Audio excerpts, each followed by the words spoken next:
O dia dura mais tempo, a gente tem outras coisas para fazer depois do trabalho. Eu levanto às 5, pra mim fica 4, né? Então aí fica bem cansativo. Sai do trabalho e ainda dá pra pegar o sol. Pra quem trabalha de manhã é chato, né? Ter que sair tá bem escuro ainda, né?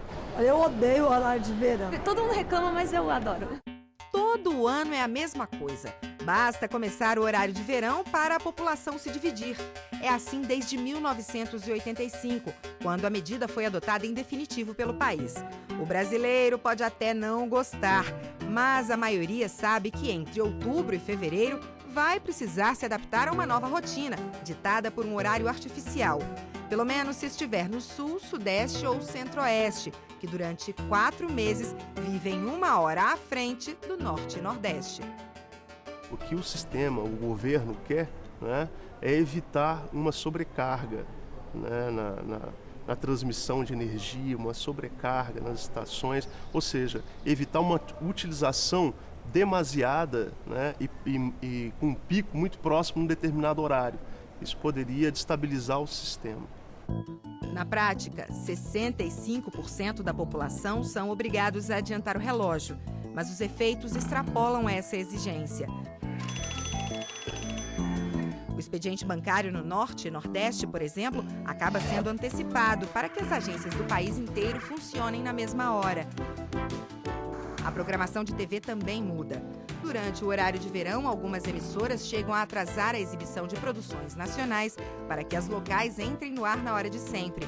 Um planejamento que neste ano teve que ser ainda mais cauteloso. É que, por ordem do Superior Tribunal de Justiça, a classificação indicativa dos programas deve respeitar também a diferença de fuso horário, que fica ainda maior neste período. A medida é para garantir o cumprimento do Estatuto da Criança e do Adolescente. Há simplesmente um cuidado com as crianças, não vejo isso como censura, até porque os programas não são... a veiculação não é proibida, ela é simplesmente escalonada em determinados horários. A preocupação faz sentido. Somados, o fuso e o horário de verão, um programa exibido às 9 da noite na maior parte do Brasil poderia estar passando às 6 da tarde no Acre. Para classificar as obras audiovisuais, o governo estabelece tendências de indicação e observa fatores como a presença de cenas de violência ou nudez. A exceção fica por conta de cenas de sexo explícito, que por si só tornam o produto inadequado para menores de 18 anos. A classificação indicativa é uma ferramenta extremamente importante, fundamental no sentido de proteger os direitos das crianças e dos adolescentes em relação a conteúdos potencialmente danosos que estariam sendo veiculados pela mídia. Programas não recomendados para menores de 12 anos devem ser exibidos a partir das 8 horas da noite. Os não recomendados para menores de 14 só podem ir ao ar a partir das 9 da noite. Já as produções classificadas como impróprias para menores de 16 anos só podem ir ao ar depois das 10 da noite. E apenas depois das 11 é permitida a transmissão de conteúdos inadequados para menores de 18 anos. Mesmo fora do horário de verão, a classificação indicativa é alvo de críticas. Um debate desnecessário, na opinião deste psicólogo. Eles podem colocar que tipo de cena vai aparecer no programa, sem dizer a classificação indicativa. Eu coloco, olha, esse programa tem cenas de sexo, violência, etc., palavras de baixo calão. Eu posso colocar isso, mas não é o governo que vai decidir que faixa etária pode assistir aquilo. Ele defende que a decisão sobre o que crianças e adolescentes podem ou não assistir seja dos pais. A classificação indicativa é uma maneira de interferir, né, naquilo que é direito e dever dos pais, né, que é cuidar daquilo que os filhos vão ou não vão assistir.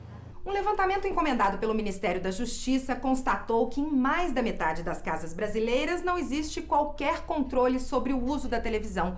Isso significa que crianças e adolescentes podem passar horas em frente à telinha assistindo o que quiserem.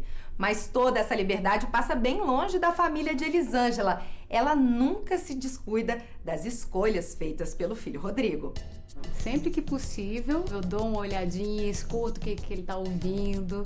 né? E sempre eu procuro dar uma espiada mesmo. Você chega de surpresa? Às vezes abre a porta de surpresa, assim, pra ver a reação. Surpresa? Que nada. Sempre soube, porque ela sempre aparece e abre a porta. E aí, você é obrigada a mudar de canal rapidinho ou não? Não, porque eu sempre tô assistindo Kenan e Kel, essas coisas, sabe? Só coisa de adolescente.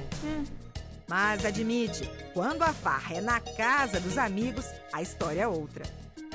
Filme terror,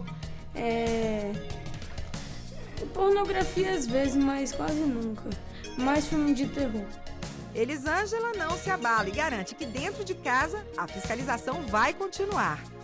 Tem alguns canais que depois de meia-noite a programação esquenta um pouco. Então, tanto pelo horário dele dormir também, já que ele tem aula de manhã, com relação à programação também eu tenho esse cuidado. Ela acredita ter encontrado a fórmula certa para impor limites sem atrapalhar o relacionamento com o filho adolescente. Tem horas que ele tá mais para rapaz, tem horas que ele volta a ser mais infantil. Então eu sempre procuro equilibrar, não dando tanto tempo, fazer as coisas mais de rapaz mesmo e também não deixando ele ficar meio nenenzinho. Então acho que é importante a gente ver o conteúdo para ir dosando, equilibrando realmente o que ele tá recebendo de informação.